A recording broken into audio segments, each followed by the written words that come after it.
Alright, so I'm holding a knife for no particular reason. There is a Facebook page which is circulated for about the last 6 months. It probably existed for more than this, but it's become popularized maybe the last 6 months. It's called Dumbass Martial Arts.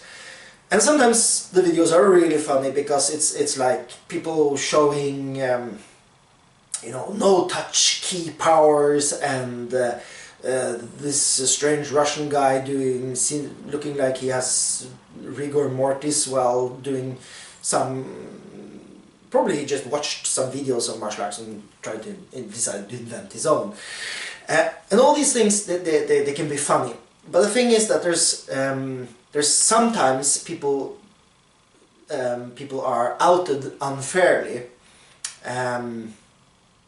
And so I'm suggesting that a few guidelines for judging whether what you're watching is complete bullshit or not. Alright, so here goes. First of all, the first thing you should ask yourself is, when you're watching a video, of course, the first thing, are they even touching? Okay, if they're not touching, then if they're not touching each other, then they're not doing any, unless they're doing archery or using firearms, in which case maybe it wouldn't be martial arts, but that's a whole nother discussion. If they're not touching, then they're not doing martial arts in my world. Now the second one is the technique biomechanically feasible? What do I mean by that? Well, if you grab the hand by this and manipulate the joint this way, will it produce the effect you're seeing in the opponent or the partner? And if no, then you are actually in the realm of magic. You are not in the realm of martial arts. Then this is better left off to people like Dr. Strange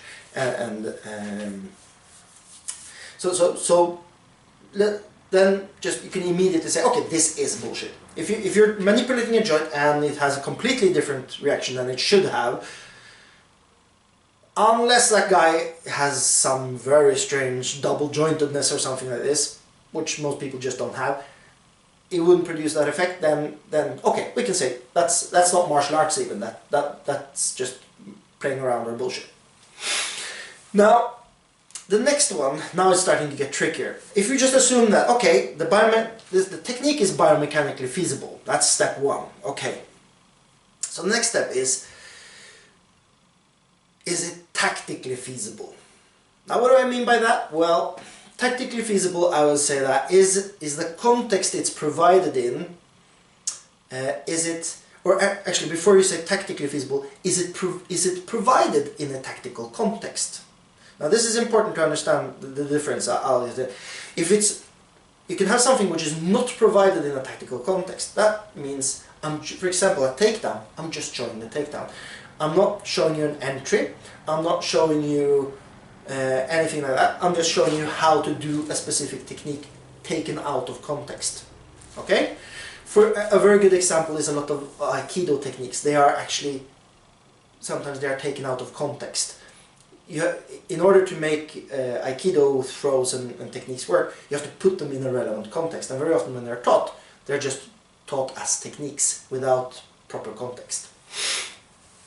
Also, in here there's a little middle ground, which is cultural context, and I'll use the Aikido as an example still. There can be a cultural context, or a historical context. For example, I've dabbled in Aikido, and I have really good friends that are good, really good Aikido practitioners. And the thing is that there's something called, I think it's called Irmitenkan, and they put themselves, anyways, it's like you grab their hand and you move around and you wind up in a situation where he's holding your hand here and he's basically on your side there, and then he throws himself. And the first time I saw that I was like, well, why am I doing that? And of course then the explanation was that, well, the reason is actually it's a cultural context. This throw is based on the fact that he has, at the time, an imaginary one, but you're assuming that he's always carrying a sword. So that if he didn't throw himself at this point, he would be in the line of cut from the sword.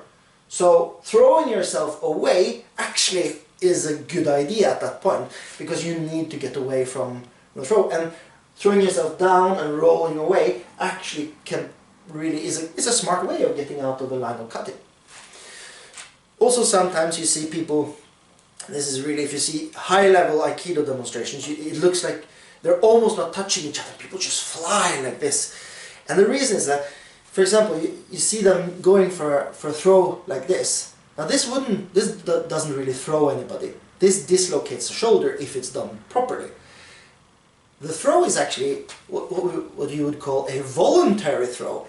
The partner or opponent is choosing to throw himself to avoid dislocating or injuring his shoulder. Okay, so here the context can be hard to understand. So this kind of is in the middle of it might look almost biomechanically unfeasible, but actually the context just isn't provided. If you don't know the martial art, then you might misunderstand this. So next is and I mean, you can have judo, for example, somebody just explaining a specific throw, like a hip throw, and without telling you how to put it into context. Then you can think, oh, but how do I get there? And this isn't provided. That's the tactical context isn't provided. So next step is, if there is a tactical context, it's provided. Now, is it something which would be possible to pull off under pressure? Now, you can actually ask this question a bit earlier, because some techniques, even if the context isn't provided, the technique might be so difficult that it would require a very high level of skill in order to pull it off under pressure or with resistance, so that very few people at least would be able to pull this off. Most people would never manage to. Now, sometimes, now back to the tactical context, sometimes the technique is sound, the technique is biomechanically feasible, it's possible to do, it's not too difficult. Most people will manage to do this after training for a little while. But then there's a question, is the tactical context sound? Now we are getting into places where people can have different opinions, but still you have to understand context. But my first suggestion is to try to judge, okay, if there's a tactical context provided, there's an entry to get into the technique and all these things, are there large holes in this? Would it be able to pull this off and the other guy wouldn't have an obvious counter? It's like he's grabbing the hand and putting his face like this so that the other guy could punch him in the face. Now, if he's opening himself that much, so you can say, okay, so that's the techniques would work, but not in that context, right? So this is, and of course sometimes the tactics can be down to the system and how they fight and how they use things. So at a certain point you can come to where there's actually just a difference of opinion. But at least if there's large holes, then you should see, okay, the technique is sound, but it's the tactical context provided. Actually, the guy probably didn't spend enough time, or at least what he's showing doesn't really impress in that manner. That doesn't mean that he's not good at doing the technique. He can be fantastic at doing the technique, but actually don't have the understanding of how to provide the tactical context. Because this is two different skills. I mean, you can be an amazing at kicking, but if you didn't train to put kicking into a tactical context and how to use it to your advantage, if you're just training kicking, just kicking, and not thinking about how to use the kicking in a smart way, then it doesn't help all that much to be a really good kicker, as opposed to if you are a good kicker and you know how to use it tactically to your advantage. So, of course, as I said, if you get to the really end point of this, it might be down to opinion. But at least if you see big holes or, you know, obvious things, then there's that. But then there's a question, is it really bullshit? Is it bullshit martial arts just because the tactics weren't completely sound? Maybe not. If it's biomechanically unfeasible, I would say immediately it's magic or it's bullshit. As martial arts goes, it's bullshit. It might be fantastic as magic goes, but as martial arts goes, it's bullshit. After that, I would be very careful, because that just what's shown on the video doesn't have to be the whole thing, or it can be an isolated case, context not provided. So my suggestion is here to try to understand context when you're watching these videos, because some of them are hilariously funny and it looks completely idiotic, but it might be a drill you're not understanding, or it might be, you know, a context that just isn't provided. Give you an example. There was actually there was a knife drill shown by some Krav Maga people that flourished across the internet a few months ago, and when I saw it I was like, this looked really strange. It was like some jumping and stuff like this, and I was like, that looks really strange. And I saw the logo, it says Krav Maga Global. I was like, I have family and friends that train this system, and I don't think it's complete bullshit, you know. I think it's a pretty sound system. So I was like, what are they doing? So I sent, you know, a message to them and says, what are they really doing here? This looks really strange. Is this really that, or is it just somebody? Because, you know, I can put on, I have t-shirts and sweaters from systems I do not train. I just got them as gifts. I can put that on and do something completely idiotic, and that doesn't mean I'm representing that system. I can just do that, I didn't think about what I was wearing. But everybody kind of had the logo on, so I was like, oh, this looks like it actually is from a seminar. And turns out it was from a seminar, and one of my friends was supposed to go there, but he just didn't.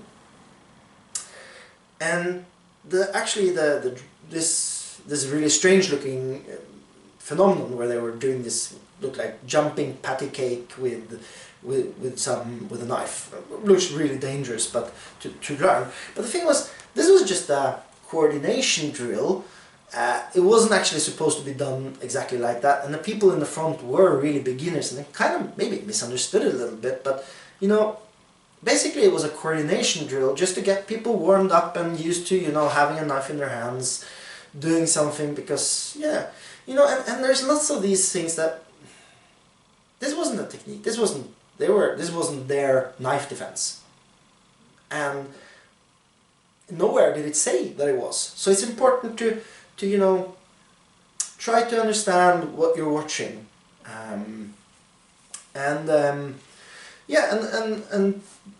before we judge something as complete and utter bullshit, you know, go through these steps. This is my suggestion, and then see what is it you're really watching, and in the end it might be that we learn something from it, because very often most people have something to offer in the way of teaching, so or learning.